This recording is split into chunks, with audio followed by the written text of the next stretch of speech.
In this video, I'm going to show you how you can union, subtract, and use the Intersect command in AutoCAD 3D. So I've drawn here just a cube. It's a basic solid box here, and then I've also got a sphere sitting in the middle. Let's go ahead and set ourselves to that southeast isometric view. All right, and I'm just going to make copies of this. So just the regular old copy command. Select these, and I'll copy one here and one here. There we go. So we've got 3 different copies of this.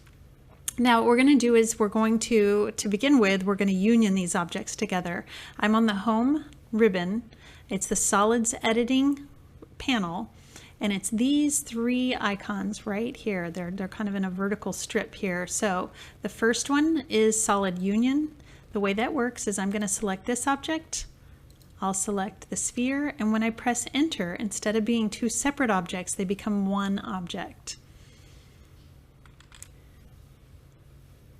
Right below that is the solid subtract. So this is the subtract command. When you start this command, you can't tell what it's asking you for, because right now it looks like it just says select objects. But if I press F2 to expand my command line, I can see the line right before that said, select the solid surface or region you want to subtract from. So that's what it's asking me for when I first start this command. What do you want to subtract from?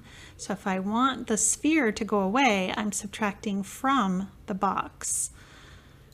So that is always, at least for me, that is always something I have to kind of stop and force myself to remember, because I tend to say I want to subtract this from that, and it's prompting me in the opposite manner. So subtract from the box, which is the one I'm keeping, press enter, then subtract the sphere, press enter, and it takes a little bite out of it. If you look here, there we go, it takes a little bite out of it.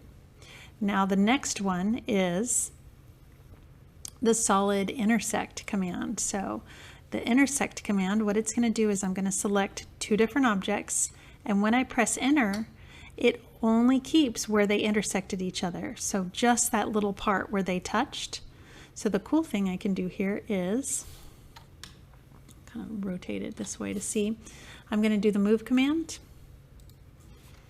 Press enter when I select it. I'm going to select a base point, snap it to here, and look, you can see where that little bite was taken out, but the intersect filled in that little bite for me. And now I'll come back here and I'm going to union, select this, select that, press enter, and I've got a whole box again.